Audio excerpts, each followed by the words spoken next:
Hello everyone and welcome to another lecture of political science.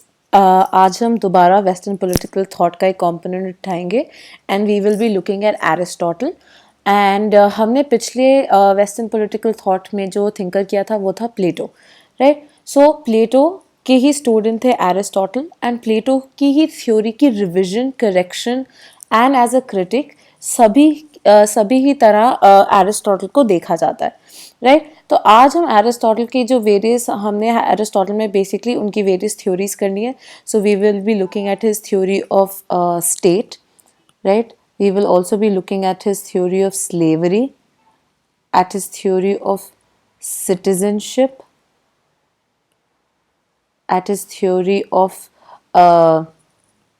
justice, at his theory of education,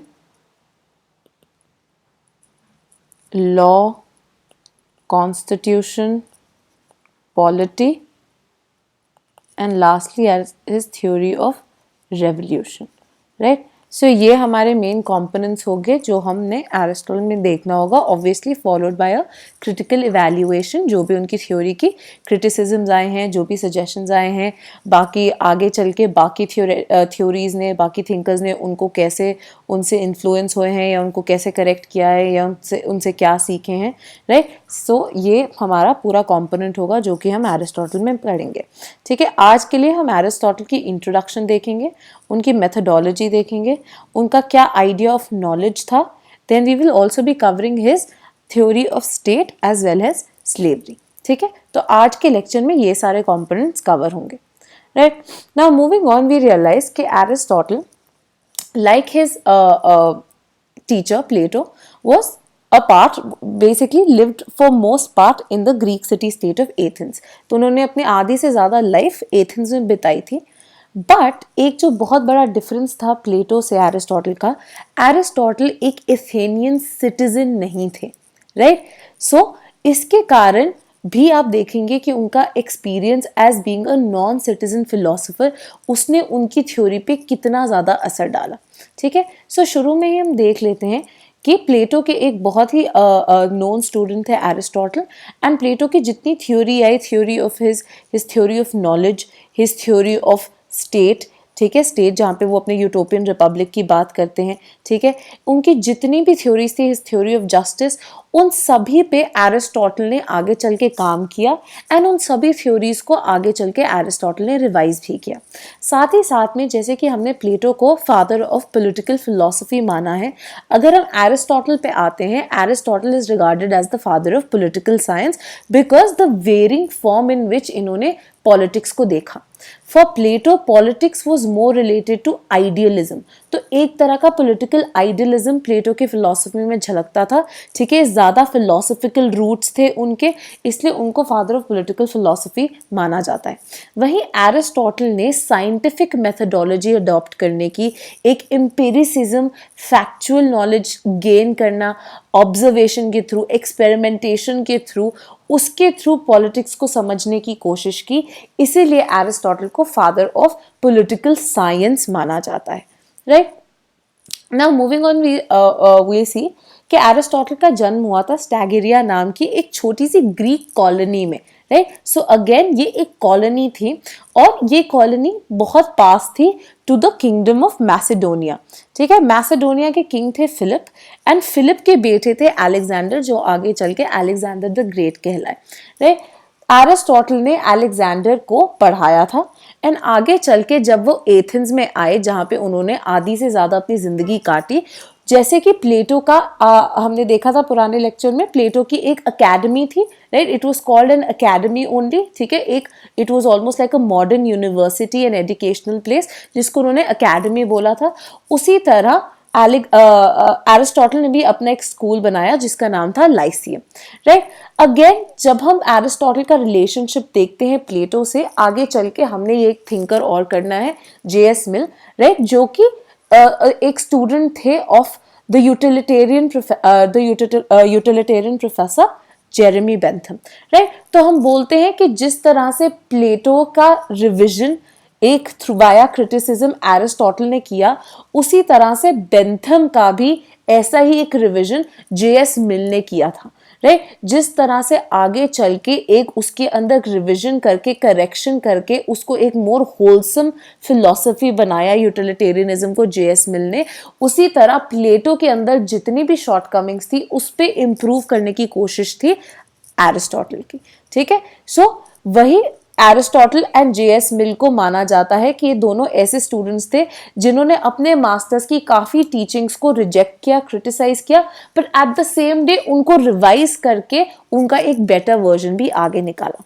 ठीक है, अब जहां पे हम बोलते हैं प्लेटो की मेथोडोलॉजी ज्यादातर डिडक्टिव थी। ठीक है, again you remember deductive is generalisation. आप पहले जनरलाइजेशन करते हो, स्पेकुलेशन करते हो, एक ब्रॉड थ्योरी बनाते हो, उसके बाद अपनी उस थ्योरी को अप्लाई करने की कोशिश करते हो, as against inductive which is going from particular to general. Right, तो अपने आसपास आप देखते हो चीजें, उनको ऑब्जर्व करते हो, उनको एक्सपेरिमेंट करते हो एंड उन चीजों के बेसिस पे आप एक जनरलाइज थ्योरी बनाते हो। ठीक है, तो एरिस्टोटल जो थे वो ज्यादा इंडक्टिव थे रादर देन डिडक्टिव। साथ ही साथ में जब उन्होंने अपनी जो आइडियल स्टेट था, जिसको वो सेकंड बेस्ट स्टेट था फॉर प्लेटो, ठीक है, जिसको आप मिक्स स्टेट या पॉलिटी या कॉन्स्टिट्यूशनल स्टेट बोलते हैं, जब उन्होंने इसको बनाने की कोशिश की, इसके बारे में थ्योराइज करने की कोशिश की, पहले उन्होंने एक बहुत इंपॉर्टेंट काम किया। उन्होंने ग्रीस में जितने सिटी स्टेट्स की कॉन्स्टिट्यूशंस वो देख सकते थे, विच वाज अराउंड 158, उन्होंने इन सब की एक कंपैरेटिव स्टडी की to finally bring about his theory. ठीक है, सो ये एक बहुत बड़ा काम था जो अगेन एरिस्टोटल ने किया। राइट, सो यू रियलाइज कि एरिस्टोटल ए ज्यादा इंडक्टिव है इन हिज मेथोडोलॉजी। राइट, साथ ही साथ में ये historical as well as comparative भी है। ठीक है, तो जो पुराने कितने एग्जाम्पल्स थे उनके पास अवेलेबल, ठीक है, हिस्ट्री पास्ट में जितने अवेलेबल थे एंड अभी प्रेजेंट उनके कंटेम्पररी टाइम में जो उनके आसपास थे उनको, तो ये दोनों को स्टडी करके इन्होंने आगे चल के अपनी पॉलिटी जो उनका स्टेट था उसकी थ्योरी बनाई। राइट, सो मेथोडोलॉजी वाइज वो इंडक्टिव और एनालिटिकल है, हिस्टोरिकल एंड कंपैरेटिव है। राइट, साथ ही साथ में उनकी थ्योरी में थोड़ा सा डिडक्टिविज्म भी चलता है। जैसे कि प्लेटो ने बोला था, प्लेटो ने सॉक्रेट से इंस्पायर होकर क्या बोला था, एक बहुत इंपॉर्टेंट जो उनकी स्टेटमेंट थी जो हमने उनकी थ्योरी ऑफ नॉलेज में देखी थी, that knowledge is virtue.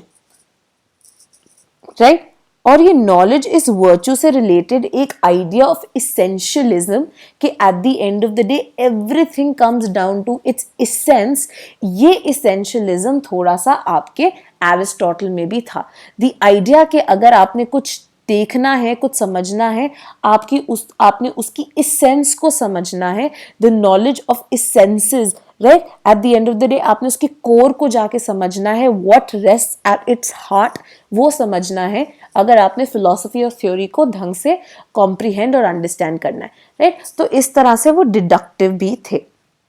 Right, आगे चल के हम ये भी देखते हैं कि जब हम प्लेटो पढ़ते हैं हम देखते हैं प्लेटो का work due to his idealism एक तो डायलॉगिकल था, साथ ही साथ में इट वाज उनका जो नैरेटिव था वो फिलॉसफी में इतना ज्यादा चला जाता था that sometimes it wasn't very systematic. ठीक है, एरिस्टोटल क्योंकि वो इतने साइंटिफिक एंड इतने एम्पिरिसिज्म की तरफ ओरिएंटेड थे, जब आप उनका काम भी देखते हो उनके वर्क्स आर एक्सट्रीमली सिस्टमैटिक। ठीक है, सो अगेन विलियम एबनस्टाइन जो हैं, जब वो पढ़ते हैं दोनों को कंपेयर करते हैं एरिस्टोटल और प्लेटो को, वो बोलते हैं कि जो रिपब्लिक या प्लेटो के और भी कोई वर्ड्स है, because of the idealism they are very rich in imagery. हमने देखा था कितनी एनालॉजीज वो ड्रॉ करते हैं, remember myth of the cave, divided line, ठीक है, the myth of the metals. Right, so ऐसी इमेजरी, ऐसी पोएट्री, ऐसी एनालॉजीज वो बार बार ड्रॉ करते हैं। राइट, सो इवन तो ये सब है नहीं एरिस्टोटल के पास, बट उनकी एरिस्टोटल की बुक्स बहुत ही सिस्टमैटिक और बहुत ही एनालिटिकल हैं, जिस तरह से वो मैटर्स को डील करती हैं, जिस तरह से वो logically, rationally, in a systematic manner topics को अप्रोच करती है, उनको खोलती है, उनमें डेल्व करती है और उनको समझती है, एंड इसीलिए एरिस्टोटल का काम बहुत ज्यादा इंपॉर्टेंट हो जाता है। साथ ही साथ में एक मेथडोलॉजी में आप ये भी ऐड कर लीजिए कि Aristotle like his teacher was also teleological, ठीक है। तो उनका जो आइडियल स्टेट था वो प्लेटो का सेकंड बेस्ट स्टेट था, जो कि उन्होंने लॉज में प्लेटो ने जिसकी बात की है, ठीक है। So even though this polity was more pragmatic, but at the end of the day it was still setting a goal for the people to follow. According to him, ये polity, this mixed state, this mixed constitutional state was the best form of state that individuals, humans बना सकते थे, जिसमें रह सकते थे, right. तो एक अगेन टेलियोलॉजिकल का क्या मतलब है, एक सेट गोल बना दिया गया है कि अगर आपने अच्छे स्टेट में रहना है तो ये अच्छा स्टेट कौन सा है, पॉलिटी ही है, राइट। सो ये एक ब्रॉड इंट्रोडक्शन थी about Aristotle, right, his and his methodology, right. Again Aristotle की जब आप डिफरेंट वर्क्स देखोगे, उनके जो मेन 2 वर्क्स हैं, so basically Aristotle again like his teacher was a polymath. Polymath क्या होते हैं, बेसिकली पीपल जिनका जो रेंज ऑफ नॉलेज है या जो रेंज ऑफ इंटरेस्ट है वो सिर्फ एक डिसिप्लिन या सब्जेक्ट तक सीमित नहीं है, बल्कि it spans across various disciplines and subjects, ठीक है। तो एरिस्टोटल ने फिलॉसफी में, मैथमेटिक्स में, मेटाफिजिक्स में, जूलॉजी में, एस्ट्रोनॉमी में, पॉलिटिक्स में, एथिक्स में, हर चीज में ही उनका किसी ना किसी तरह का कंट्रीब्यूशन रहा है, right. Two of his main works जो बेसिकली हमसे सबसे ज्यादा, हमारे लिए सबसे ज्यादा इंपॉर्टेंट है, are his politics, right, which deals basically with the political aspects, right, of a state। तो जब वो अपने स्टेट की बात करेंगे, जब वो स्लेवरी की बात करेंगे, जब वो सिटीजनशिप की बात करेंगे, right, on the other hand जो इस पॉलिटिक्स का बेस बनाता है काम, राइट, जो भी ये आइडियाज और थ्योरीज पॉलिटिक्स में देते हैं, उसका एक जो फाउंडेशन है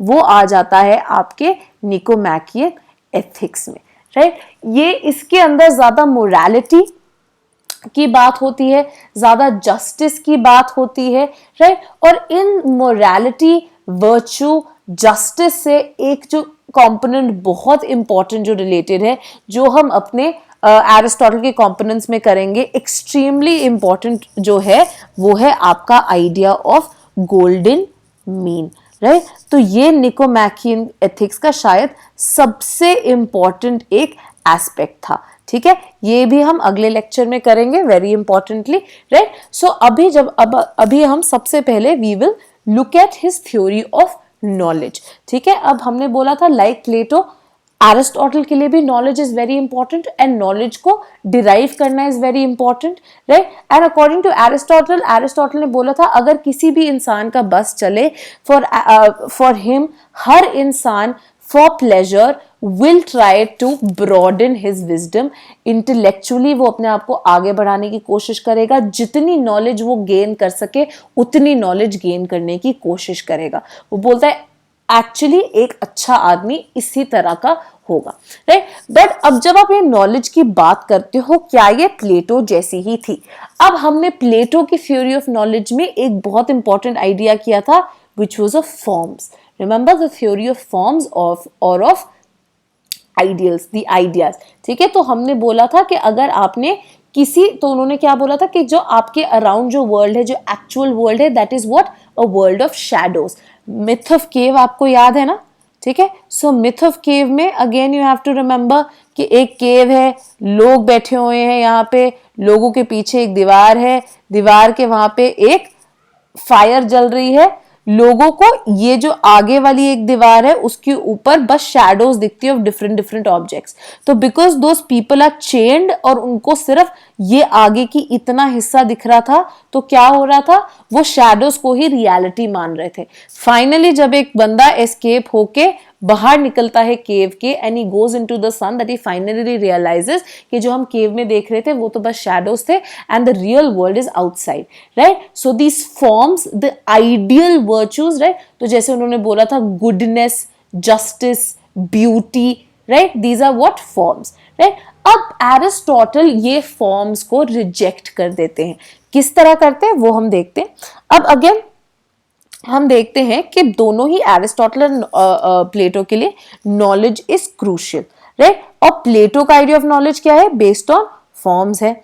एरिस्टोटल क्या करते हैं, एरिस्टोटल बोलते हैं ठीक है, आप बोलते हैं कि there is a theory of norm forms so on so forth, right. And साथ ही साथ में प्लेटो ने क्या बोला है कि हमारे जो जितने sensory experiences site, smell, touch, right, इनसे जितना भी हम अपने आसपास का वर्ल्ड समझते हैं वो वर्ल्ड सिर्फ एक शैडो है, एक्चुअल में ट्रूथ या फॉर्म नहीं है, राइट। अब एरिस्टोटल क्या बोलते हैं, चलिए ठीक है हम मानते हैं नॉलेज है एंड नॉलेज आगे चल के एक बहुत बड़ी चीज है, तो वो बोलते हैं कि बेसिकली अब ये जो नॉलेज की तरफ आपने जाना है, अक्वायर करना है ये नॉलेज को, अब प्लेटो ने क्या बोला, प्लेटो ने बोला ये तो बहुत कम लोगों को अवेलेबल है, आप फिलोसफाइज करो, कॉन्टेम्पलेट करो, तभी आपको नॉलेज अक्वायर होगी।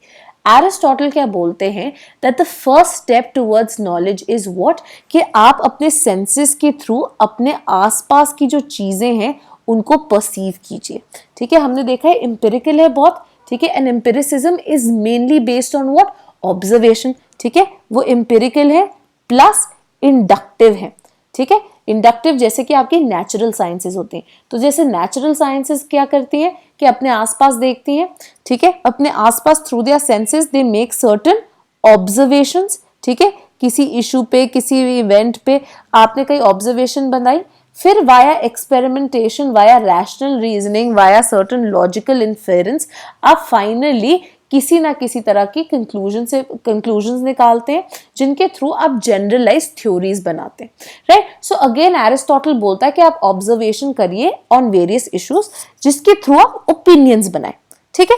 अब ये ओपिनियंस या तो राइट हो सकती हैं या गलत हो सकती हैं। अगर आप रैशनली इन्वेस्टिगेट करेंगे किसी ओपिनियन को, लॉजिकली उसको टेयर अपार्ट करेंगे, लॉजिकली उसकी कंक्लूजन्स निकालेंगे, तो उन ओपिनियंस में से आपको करेक्ट चीजें मिलेंगी, ठीक है। तो ये जो लॉजिकली टेस्टेड ओपिनियंस, परसेप्शंस हैं, इनके थ्रू जो आपका माइंड है वो आगे चल के जनरलाइजेशन और थ्योरीज और नॉलेज बना सकता है, ठीक है। मतलब फॉर एरिस्टोटल बेसिकली एरिस्टोटल क्या बोल रहा है कि नॉलेज है, नॉलेज किस पे डिपेंडेंट है, on the correct interpretation of the direct acquaintance with individuals that is provided by bodily senses। तो आप जो आसपास की चीजें हैं उनसे डायरेक्ट अक्वेंटेंस करते हैं, उनसे डायरेक्ट इंटरैक्शन करते हैं थ्रू योर बॉडीली सेंसेस। उनको जब आप रैशनली इन्वेस्टिगेट करते हैं तब इस रैशनैलिटी से, इस रीजन की एप्लीकेशन से कई करेक्ट इंटरप्रिटेशंस निकलती है। इन करेक्ट इंटरप्रिटेशंस के थ्रू आपकी नॉलेज आती है, right. This is what Aristotle talks about, right. Now आगे चल के अब वो बोलते हैं कि अगर आपने नॉलेज के बारे में बात करनी है, क्रिएट करनी है, आगे बढ़ानी है, तो ये कैसी होगी। वो बोलते हैं ये होगी through your reputable opinion, second via growth of knowledge. Reputable opinion क्या है, वो बोलते हैं कि एक तो आपकी ऑब्जर्वेशन वगैरह होगी, राइट। साथ ही साथ में ये भी है दैट हिस्टोरिकली भी ऑब्जर्वेशन कंटिन्यू हो रही है by many men who are privy to reason, reasonable men, intelligent men, wise men, right. तो इन लोगों ने जो कई इन्फरेंसेस ड्रॉ की हैं, कई इंटरप्रिटेशंस निकाली हैं, कई थ्योरीज दी हैं, इनको ये क्या मानते हैं, रेप्यूटेबल ओपिनियन है। ये भी ओपिनियन है of specific people, but because these people are reasonable people, तो इसलिए इनकी opinion is of great importance, right. साथ ही साथ में आप इनके थ्रू तो नॉलेज निकाल लेंगे, बट उस नॉलेज की प्रोग्रेस तभी होगी जब आप कंटिन्यूसली उसमें और एडिशन भी करते जाएंगे, right. So the progress of knowledge requires कि आप क्रिटिकली पास्ट ओपिनियंस को भी एनालाइज करते रहें और उनके अंदर एडिशंस और एडिशंस दोनों करते हैं, right? So a combination of reputable opinion as well as growth of knowledge is what will eventually lead to knowledge as such, ठीक है। अब अगेन एरिस्टोटल को हम मानते हैं as a proponent of pragmatism. Plato idealism में believe करते थे, एरिस्टोटल को हम प्रैग्मेटिक प्रैक्टिकल मानते हैं, राइट। इसलिए उनका जो ये कॉमन सेंसिकल अप्रोच है, राइट, कि तुम अपने आसपास की चीजों को पहले ही रिजेक्ट करके कोई और इस एकदम ही फॉर्म्स, आइडियाज, ट्रूथ की बात मत करने लगो, तुमने जो अपने आसपास चीजें हैं उनको भी एनालाइज करना जरूरी है, right. So because of that यही सेम कॉमन सेंसिकल अप्रोच उनकी बाकी थ्योरीज में भी रिफ्लेक्ट करता है, right. So unlike the idealism of Plato, there is a pragmatism जो कि एरिस्टोटल की डिफरेंट डिफरेंट थ्योरीज में आएगा, राइट। अब इनकी जो पहली थ्योरी हम उठाएंगे वो है इनकी थ्योरी ऑफ स्टेट, राइट। अब हमने देखा था कि जब प्लेटो बात करते हैं स्टेट की, राइट, डू यू रिमेंबर, हमने बोला था कि प्लेटो ने क्या बोला था, प्लेटो ने बोला था 3 सक्सेसिव स्टेजेस में स्टेट आएगा, इफ यू गाइज रिमेंबर। और इसका हमने क्रिटिसिज्म भी दिया था एरिस्टोटल की तरफ से। उन्होंने सबसे पहले बोला था कि एक क्या आएगा आपका, city of pigs, in the words of Glaucon, right, जहां पे आपके पहली बार जो लोग हैं उनके अंदर डिविजन ऑफ लेबर होगा and there will be a division between the various classes. The second state that he had envisaged जो आगे चल के आएगा was your wealthy state or the luxurious state, right? यहाँ पे पहली बार लोगों की wealth आगे बढ़ेगी, ज्यादा उनके पास wealth आएगी, so you will need dogs or soldiers to safeguard that wealth. And finally आपका just state आएगा, your ideal state, which will be by your philosopher king. ये किसकी थी, प्लेटो की, राइट। तो प्लेटो ने 3 सक्सेसिव स्टेजेस में स्टेट का आना, क्रिएशन एनविसेज किया। तो ये स्टेट क्या था, आर्टिफिशियली क्रिएटेड था, right. Unlike the artificial creation of Plato state, जो आपका एरिस्टोटल है, वो इस आइडिया को क्रिटिसाइज करते हैं और रिवाइज करते हैं, ठीक है। तो इनकी जो रिवीजन है और इनकी जो थ्योरी ऑफ स्टेट है, अब हम क्या करेंगे कि इनकी जो बुक है पॉलिटिक्स, जहां पे ये अपने स्टेट की बात करते हैं, पॉलिटिक्स से हम इनकी कई मेन डेफिनेशंस, मेन स्टेटमेंट्स उठाएंगे और उन स्टेटमेंट्स के एनालिसिस से हम देखेंगे कि क्या क्या थ्योरी ऑफ स्टेट निकलती है, right. So the first statement that we see is on which Aristotle's idea depends is that man by nature is a political animal. One who claims that he can live without state is either a god or a beast. तो जो इंसान है वो nature से ही एक political animal है, जू पॉलिटिकॉन, right. जो इंसान ये क्लेम करता है कि वो स्टेट के बिना रह सकता है, या तो वो भगवान है या वो शैतान है, राइट, वो इंसान नहीं हो सकता, राइट। तो अब हम देखते हैं, जैसे कि जो सोक्रेट्स था, सोक्रेट्स ने भी एक नेचुरल या ऑर्गेनिक थ्योरी ऑफ स्टेट दी थी, जहां पे उन्होंने क्या बोला था कि स्टेट एक आर्टिफिशियल क्रिएशन नहीं है, state is natural, state is due to the evolutionary process, so it is ingrained in the nature itself, right. अब एरिस्टोटल ने क्या बोला, एरिस्टोटल बोलते हैं स्टेट क्यों नेचुरल है, स्टेट इसलिए नेचुरल है because man himself is a social and political animal. तो जो मैन है बाय नेचर ही किस तरफ डिस्पोज्ड है, he is dispose towards cooperation and building a partnership. एक इंसान कभी भी अकेले नहीं रह सकता, नेचुरल इंक्लिनेशन है उनकी टुवर्ड्स पार्टनरशिप, चाहे वो अपनी फैमिली की तरफ हो, चाहे एक ब्रॉडर कम्युनिटी की तरफ हो, राइट। सो नेचुरली ही इंक्लाइंड होगा एक आदमी हमेशा एक सोशल रिलेशनशिप्स क्रिएट करने में, राइट। तो हैबिचुएटेड है, हैबिट है उसको ये नेचुरली ही कि ये सोशल रिलेशनशिप्स क्रिएट करने हैं, पार्टनरशिप्स में रहना है, और इन पार्टनरशिप्स के आगे चलने के लिए कोऑपरेशन जरूरी है, right. So unlike sophist, sophist याद है आपको, प्लेटो ने भी डिस्कस किया था, थ्रैसिमैकस जब वो जस्टिस की बात करते हैं is a sophist, right. Sophist क्या है, बहुत ज्यादा इंडिविजुअलिस्टिक है, remember that justice is also what, might is right, right. So sophist जो बहुत ही ज्यादा इंडिविजुअलिस्टिक है, वो क्या बोलते थे, that individual is prior to the state, the individual comes before the state, is much more important than the state. But unlike the sophists, Aristotle क्या बोलेगा, नहीं, the state is actually prior to the individual, right? Now the next statement that we pick up is the state originates in the bare lives of in the bare needs of life and continues for the sake of good life. ठीक है, क्या बोल रहा है basically Aristotle कि जो state की शुरुआत हुई वो शुरुआत हुई कई बेसिक या बेयर नीड्स को फुलफिल करने के लिए, लेकिन स्टेट जैसे जैसे आगे प्रोग्रेस करता जा रहा है, मेंटेन होता जा रहा है, स्ट्रांग होता जा रहा है, इट इज बिकॉज वो सिर्फ बेयर नीड्स नहीं फुलफिल कर रहा, बट एक आइडिया ऑफ गुड लाइफ जो है, एक अच्छी जिंदगी कैसे व्यतीत करनी चाहिए, वो सिर्फ एक स्टेट में ही पॉसिबल है, एक स्टेट के थ्रू ही पॉसिबल है।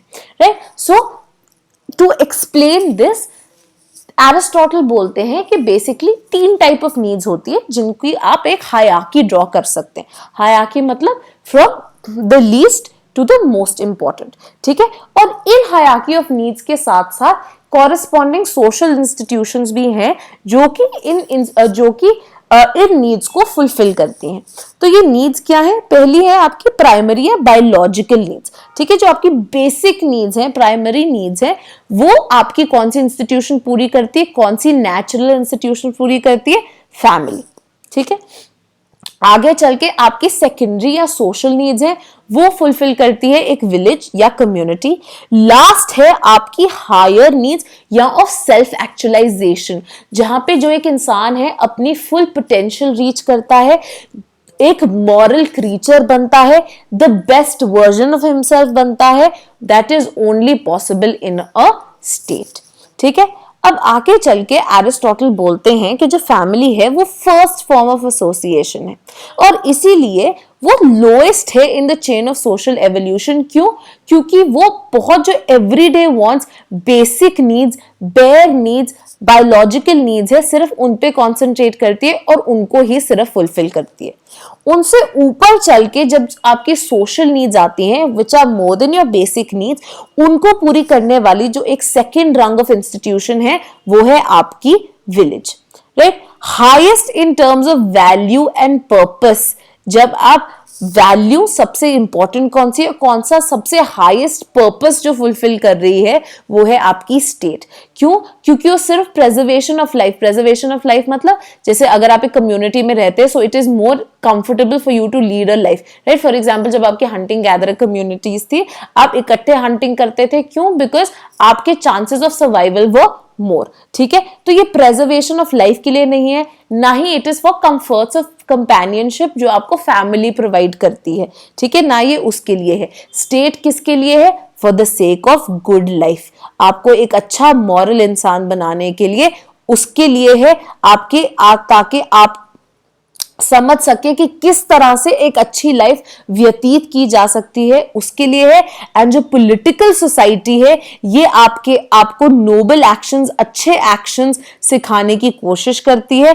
आप अब सिर्फ अपनी कंपेनियनशिप, फ्रेंडशिप, पार्टनरशिप की बात नहीं करते, बट आप एक broader perspective of what is good for the community वो भी देखने लग जाते हैं।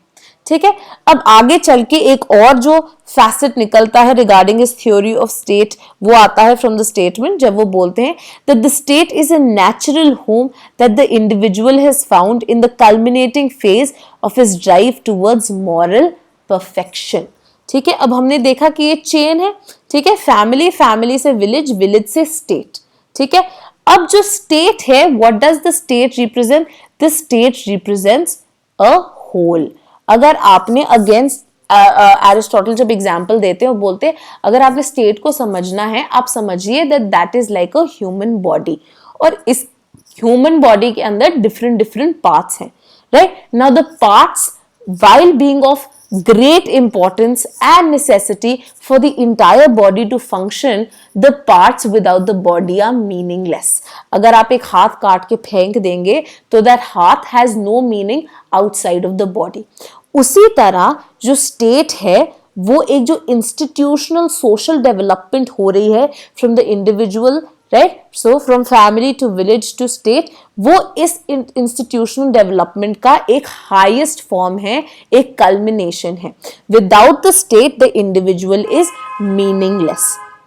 Right, so by that logic that the whole is prior to the individual, जो स्टेट है बाकी partnerships that is a family as well as your village, उससे ज्यादा बड़ा है, साथ ही साथ में बिकॉज ये इंडिविजुअल को एक गुड लाइफ, उसके हाईएस्ट गुड की तरफ लेके जाता है, इसीलिए it is also the most noble community, right? It is the highest community, right? Again, जो एरिस्टोटल है अनलाइक प्लेटो, ठीक है, वो इसको क्या एनविसेज करते हैं, वो बोलते हैं बाकी एसोसिएशंस भी इंपॉर्टेंट है, बाकी एसोसिएशंस भी नेचुरल है, बाकी associations also are very useful because they fulfil a particular need, but the state is the most important of these associations, right? So it is an association of associations, ठीक है, जिसमें से सबसे important है आपका state, right? So this was the idea that Aristotle gave. अब lastly जब हम बोल रहे that the state is prior to the individual,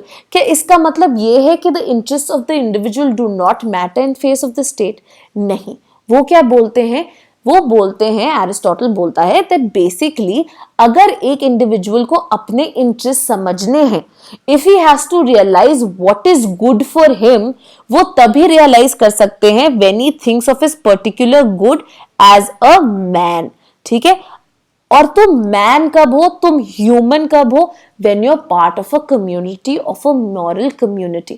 अगर तुम इस कम्युनिटी का हिस्सा नहीं हो तो तुम you are as good as an animal, तुम एक जानवर ही हो. It is after that you enter a moral community, जब तुम्हें ढंग आ जाता है of behaving some way, of speaking some way, तुम्हारी सोशल इंटरैक्शन और कॉन्वर्सेशन जब होती है, उसके थ्रू तुम एक मैन बनते हो एंड उसके थ्रू तुम्हें रियलाइज होता है कि तुम्हारे बेस्ट इंटरेस्ट्स क्या हैं, ठीक है? तो इसीलिए it is only by living in a moral community which is within a state that the man realises what his true interests are. आगे चल के जब रूसो देंगे his theory, his idea of general will, वो भी इसी चीज से डिराइव्ड होगी, राइट? सो ये थी एरिस्टोटल की थ्योरी ऑफ स्टेट. इस सब की क्रिटिकल इवैल्यूएशन हम एक ही बार एंड में करेंगे, right? Now we will quickly move on to your theory of slavery, right? Theory of slavery को हम फटाफट डिस्कस करेंगे एंड अगेन इसकी critical evaluation we will do in the next lecture, right? अब थ्योरी ऑफ स्लेवरी क्या थी?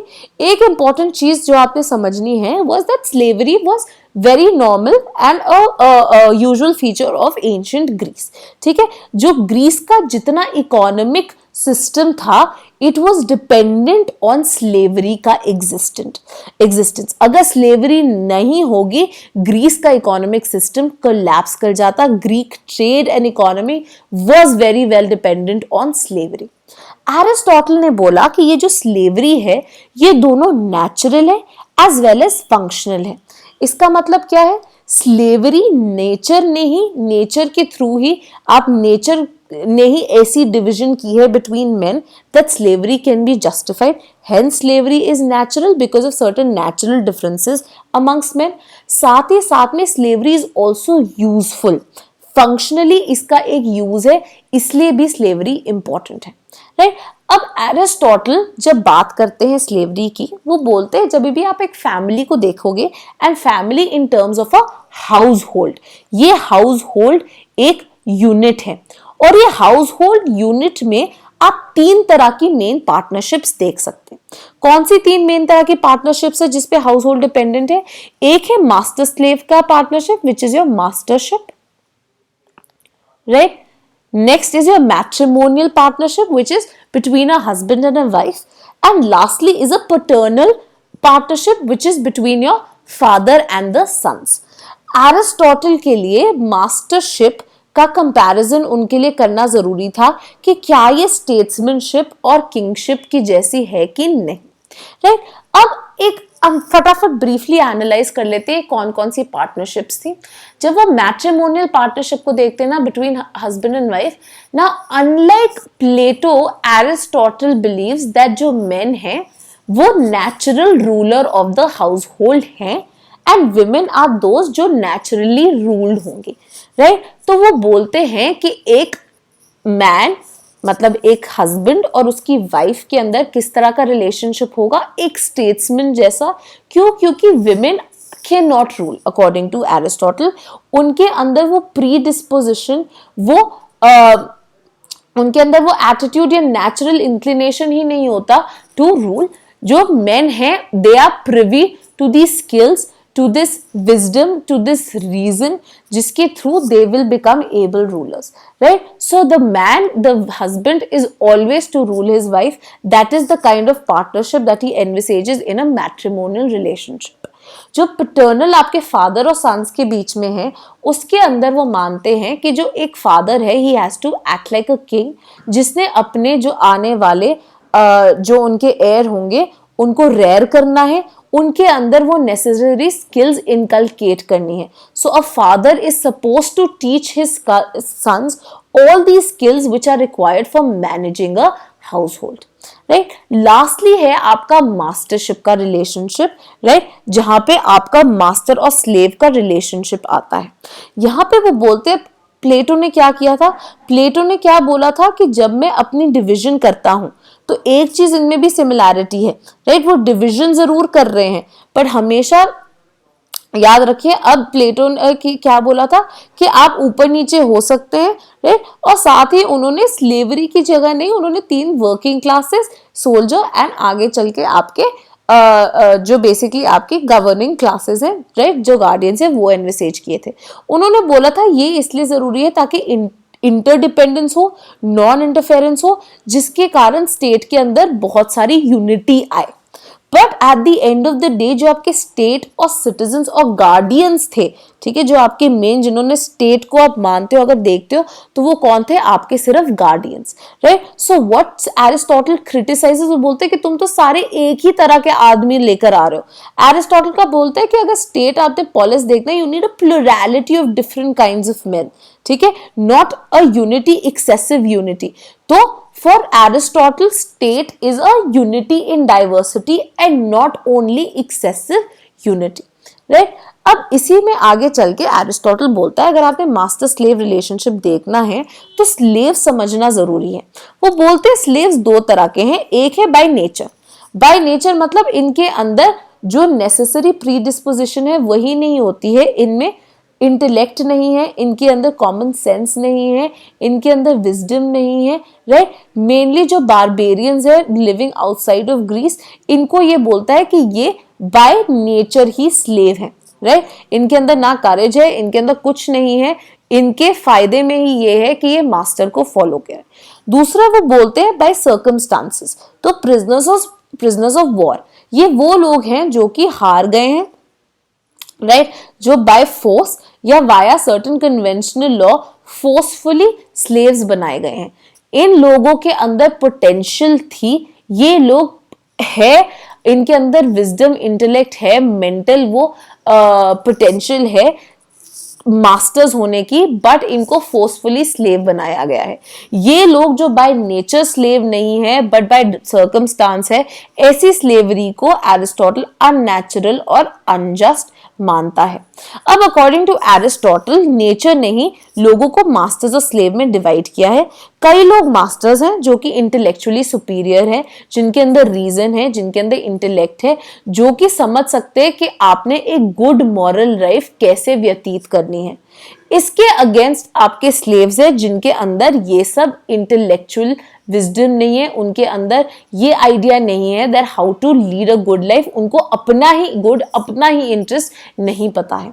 ये लोग फिजिकली ज्यादा स्ट्रॉन्ग है. So because these people are physically stronger, तो एरिस्टोटल बोलते हैं कि ये ज्यादा गेयर्ड है towards a production type of work. ठीक है, इनको प्रोडक्टिव एक्टिविटीज में करो, इनसे सारा मैनुअल लेबर करवाओ, इनसे काम करवाओ. जो गवर्नेंस और बाकी मेंटली एग्जॉस्टिंग जो काम है वो मास्टर्स को दो, राइट? ये बोलते हैं इसमें दोनों मास्टर और स्लेव का दोनों का ही फायदा है. पहला जो टास्क का गवर्नेंस है that will be left to who, the masters, जिनके पास इंटेलेक्चुअल कैपेसिटी है. साथ ही साथ में क्योंकि कोई और उनका काम कर रहा है तो मास्टर्स को फालतू में अपना टाइम वेस्ट करने की जरूरत नहीं है, या अपने जो इंटेलेक्चुअल एनर्जी है प्रोडक्टिव एक्टिविटी पे वेस्ट करने की जरूरत नहीं है, उनको मैनुअल लेबर पे वेस्ट करने की जरूरत नहीं है. उनके पास सफिशिएंट टाइम होगा ये फिलॉसफी, नॉलेज, गवर्नेंस की बातें करने का, राइट? ये स्लेव्स के लिए भी इंपॉर्टेंट है. क्यों? बिकॉज ए स्लेव वो बोलते इग्नोरेंट है, तो वो अपना इंटरेस्ट, अपना गुड ही नहीं समझता. अंडर अ मास्टर वो अपना गुड समझने लगेगा. सेकेंडली, एक मास्टर, उसके अंडर रहने से वो अपने अंदर वर्च्यू, डेवलप करने लग जाएगा, जो कि मास्टर उसको सिखाएगा, राइट। साथ ही साथ में डिवीजन ऑफ लेबर हो गई है। सो इसी कारण जो necessity of the unit of house hold है वो ढंग से पूरी होगी, and the house hold can work in a proper manner, in a proper function. साथ ही में एरिस्टोटल ये भी बोलते हैं कि ठीक है, मास्टरशिप है, मास्टर स्लेव रिलेशनशिप है, बट जरूरी है कि जो मास्टर्स हैं वो अपने स्लेव्स को अच्छे से ट्रीट करे, ढंग से ट्रीट करे, उनको एडुकेट करने की, उनके अंदर वर्च्यू क्रिएट करने की जितनी कोशिश हो सके उतनी कोशिश करे। साथ ही साथ में जिन स्लेव्स में ये वर्च्यू क्रिएट हो जाता है, उनके अंदर ये वर्च्यू इनकलकेट हो जाता है, वो स्लेव अब स्लेव नहीं रहते हैं। अगर वो after the development of this virtue slave बने रहे तो वो अनजस्ट होगा। After virtue has been inculcated, master को इन स्लेव्स को फ्री कर देना चाहिए, लिबरेट कर देना चाहिए, क्योंकि उनके अंदर अब एक अच्छा नागरिक बनने की, सिटीजन बनने की पोटेंशियल आ गई है, राइट। सो यहाँ पे हमारी थ्योरी ऑफ स्लेवरी खत्म होती है। थ्योरी ऑफ स्लेवरी से ही हम आगे कंटिन्यू करेंगे जो हमने पार्टनरशिप्स डिस्कस की हैं, स्लेव्स के बारे में जो उनके आइडियाज है, विमेन के बारे में जो आइडियाज हैं, इसी से हम आगे चल के अब अगले लेक्चर में उनकी थ्योरी ऑफ सिटीजनशिप भी डिस्कस करेंगे, राइट। आफ्टर दैट हम लोग we will take up his theory of justice of golden mean as well, ठीक है। सो वो सब हम अगले लेक्चर में करेंगे। I am also attaching a PDF for the IGNOU notes on Aristotle, please पढ़ लीजिए, आसान लैंग्वेज है। अगेन वेस्टर्न पॉलिटिकल थॉट के लिए एक तो आप ये देख सकते हैं, राइट, हैकर लेनी है, हैकर ले लीजिए, हैकर की थोड़ी डिफिकल्ट है लैंग्वेज।